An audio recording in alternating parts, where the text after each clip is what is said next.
It's hard to say exactly when Walter White became Heisenberg. Some would point to the moment he first held a bag of blue meth in his hands. Others might say it was when he strangled a man with a bike lock. But in truth, the seed was planted the day he heard the words, Mr. White? Yes. You understood what I've just said to you. Yes. Lung cancer. Inoperable. His 50th birthday. A day that should have been about family, laughter, and cake. Instead became a cruel reminder that he was dying, and maybe worse, that he was insignificant. At his own party, his brother-in-law Hank stole the spotlight. No, it's just heavy. That's why they hire men. Hey, it's not gonna bite you, all right? Looks like Keith Richards with a glass of warm milk. Laughing loudly about his DEA busts while Walt stood in the corner, a ghost at his own celebration. Once, he had been a brilliant chemist. Now he was a high school teacher who washed the cars of his own students for extra cash, sometimes while they smirked at him. The humiliation had been building for years. The cancer diagnosis didn't just scare him. It stripped away the last restraint holding back something darker inside him. And then it was revealed. We finally came to see the dark psychology of Walter White.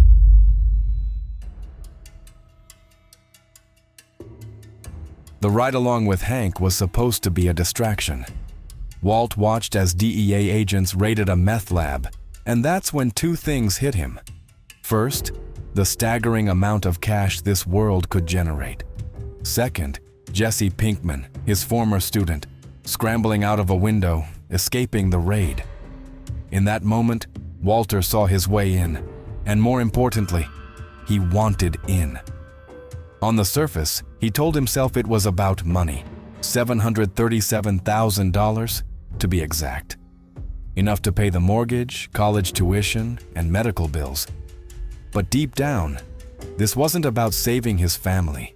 It was about saving his ego. Cooking meth wasn't just a crime. It was science. It was his science. A place where he could be the best. His blue meth would become a signature, a way of reclaiming the respect the world had denied him. The first sign of just how manipulative Walter could be came right away. He didn't ask Jesse to join him. He gave him an ultimatum. Maybe you and I could partner up. Either that, or I turn you in. Jesse didn't agree because he wanted to. He agreed because he had no choice. And in forcing Jesse into this partnership, Walter set off a chain of events that would ruin the young man's life. When the meth business inevitably got dangerous, Walter faced his first true test. Emilio Koyama ended up dead after a confrontation in the RV. But Crazy 8, a dealer who survived Walter's gas attack, posed an even bigger problem. At first, Walter hesitated. He even made a list of pros and cons about letting Crazy 8 go. But when he discovered the man had hidden a shard of broken plate as a weapon, the decision became clear. He strangled Crazy 8 with a bike lock. Slowly. Personally. It wasn't a clean, distant act. It was intimate. Messy. And here's the most unsettling part. After it was done, Walter didn't crumble. He didn't run to the police. He went home. And for the first time in a long time, he felt alive. The Walter who might have once walked away from a fight was fading fast. At a gas station, he encountered Ken, an obnoxious BMW driving finance executive whose arrogance set Walter's teeth on edge. Ken didn't threaten him, didn't insult his family, but Walter couldn't let it go.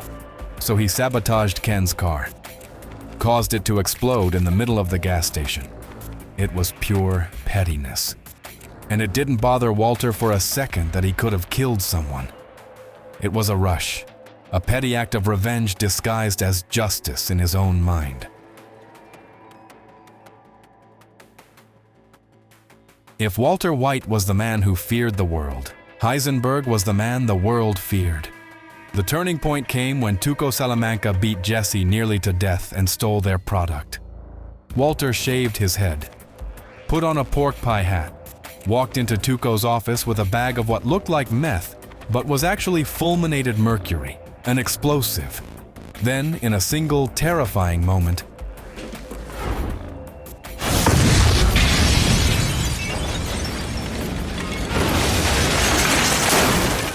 he blew out the office windows.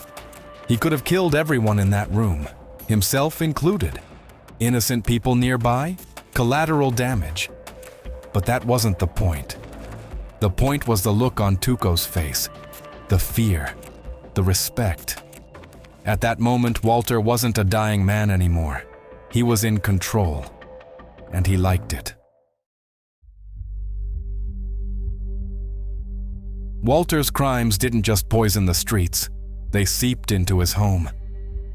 After killing Crazy 8, Walter came home to Skylar and forced himself on her in the kitchen. She was pregnant. She said no. He didn't stop until she fought back. Stop it! This wasn't love. It wasn't passion. It was dominance. The same dominance he was learning to exert in the drug world, now bleeding into his marriage. It's a moment many viewers forget, but it's one of the clearest signs of who Walter was becoming.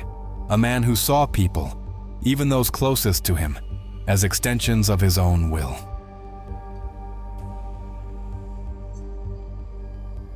It starts with a moment so quiet you almost miss it. No gun, no blood spray, no screaming, just Walter White, standing in Jesse Pinkman's room, watching Jane Margolis choke to death on her own vomit. He'd come for his money. Instead, he found Jesse and Jane deep in a heroin haze. While shaking Jesse awake, he accidentally rolled Jane onto her back. Then it happened. Her breathing changed. Walter froze. He could save her. All it would take was a push, a roll, a simple motion. But he didn't. Tears welled in his eyes, not because he was about to lose another human life, but because he was calculating. Jane had blackmailed him. She'd pulled Jesse deeper into addiction. She was a threat to the empire he was building. In that moment, his mind did a cold cost-benefit analysis. Jane's death would save Jesse from her influence and keep Walter's operations safe. And so he watched, motionless. This was murder by omission, a calculated cruelty that told us Walter White was now capable of anything. He'd cry later, pretend to care, but it was only fuel for the next move, exploiting Jesse's grief to bind him closer, to play the father figure while tightening the leash. Gale Bedecker wasn't a threat to Walter's life, not yet, but he was a threat to Walter's ego. Gus Fring wanted Gale to take over, which would make Walt replaceable. Walt couldn't let that happen, so he used the one person he knew he could break, Jesse. Cornered by Gus's men, Walt called Jesse in a frantic voice, shoving an address at him and begging him to act. He told Jesse that unless Gale died, they were both dead. It wasn't just about survival. It was about keeping Walt in control. Jesse was shaking, crying, begging for another way, but Walt pushed. And in the end, Jesse pulled the trigger, killing a man who had done nothing to him. For Walt, it was a clean win. Gale was gone, and his position was safe. But Jesse, he'd never be the same. And Walter didn't care. In fact, he'd just proven to himself how much control he had. If you thought Walter had limits, poisoning a child should have erased that idea forever. Jesse was drifting toward Gus, so Walt decided to remind him who his real partner was. He poisoned Brock Cantillo, the young son of Jesse's girlfriend Andrea, using lily of the valley berries to mimic the symptoms of ricin poisoning. Then he planted the idea that Gus was behind it. The scheme worked. Don't you see? You are the last piece of the puzzle. You are everything that he's wanted. You're his cook now. You're the cook, and you have proven that you can run a lab without me, and now that cook has reason to kill me. Think about it. It's brilliant.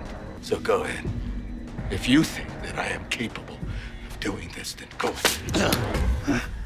put a bullet in my head and kill me right now. Jesse turned against Gus, helping Walter set the stage for the assassination. Brock survived, but that doesn't soften the truth. Walter White used an innocent child as a chess piece. He saw a little boy's life as an acceptable risk in his fight for control. And in his mind, the win made it all worth it. Killing Gus Fring wasn't enough. Walt needed to humiliate him, outsmart him, and erase him. The plan? Strap a pipe bomb to Hector Salamanca's wheelchair, lure Gus to a nursing home, and blow them both up.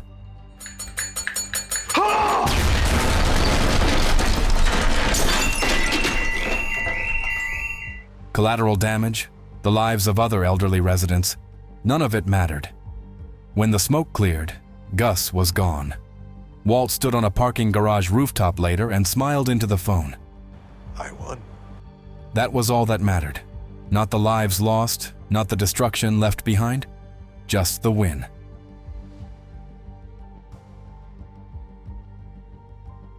Mike had always been one of the few who saw through Walt's ego. He didn't fear him, didn't worship him, and certainly didn't trust him. And that made him dangerous. When Mike decided to walk away from the business, Walt cornered him by a river, words turned to accusations. And then, almost casually, Walt shot him. For Walt, it wasn't about necessity. It was about pride. Mike had dared to speak to him like he wasn't the king, and kings don't take that lightly.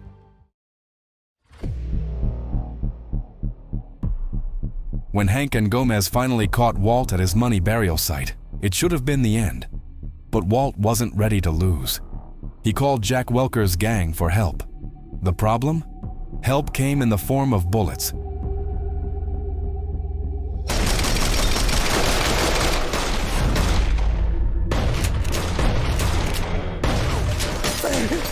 Gomez died quickly. Hank stood his ground, refusing to beg.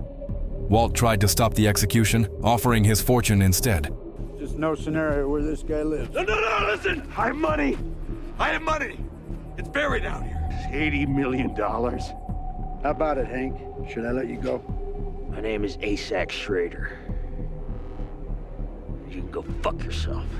Do what you're gonna do. Walter collapsed, grief-stricken, not because his brother-in-law was gone, but because he hadn't been able to control the outcome.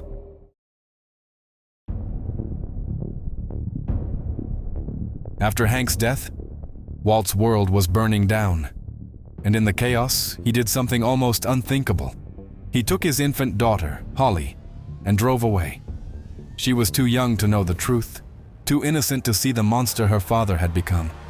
She clung to him, babbling, as sirens searched the streets. It wasn't love that made him take her.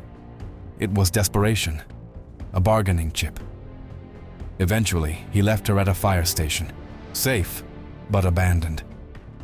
Just another person caught in the crossfire of Walter White's downfall.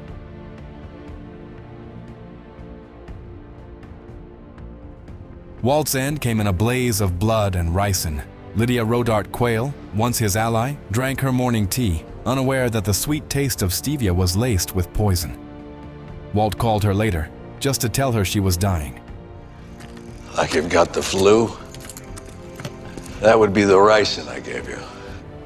I slipped it into that stevia crap that you're always putting in your tea. Goodbye, Lydia. He wanted her to know. At Jack Welker's compound, Walt's genius met its last masterpiece, a machine gun turret hidden in his car. The room filled with bullets, tearing through Jack's gang. Jack himself begged for his life, offering Walt his money. Walt shot him mid-sentence, and Jesse, chained like an animal, was finally freed. For a moment, Walt almost seemed human again. He handed Jesse the gun and told him to take his revenge. Jesse refused and walked away. Walt stayed behind, bleeding from a stray shot, wandering into the meth lab one last time. His empire was gone. His family was gone. But in his mind, he'd finished it his way. He told himself it was for his family, but in the end, it was for him. For the empire. For the name. Heisenberg. And that's the darkest truth of all. The scariest villains don't start as villains. They start as people who think they're right.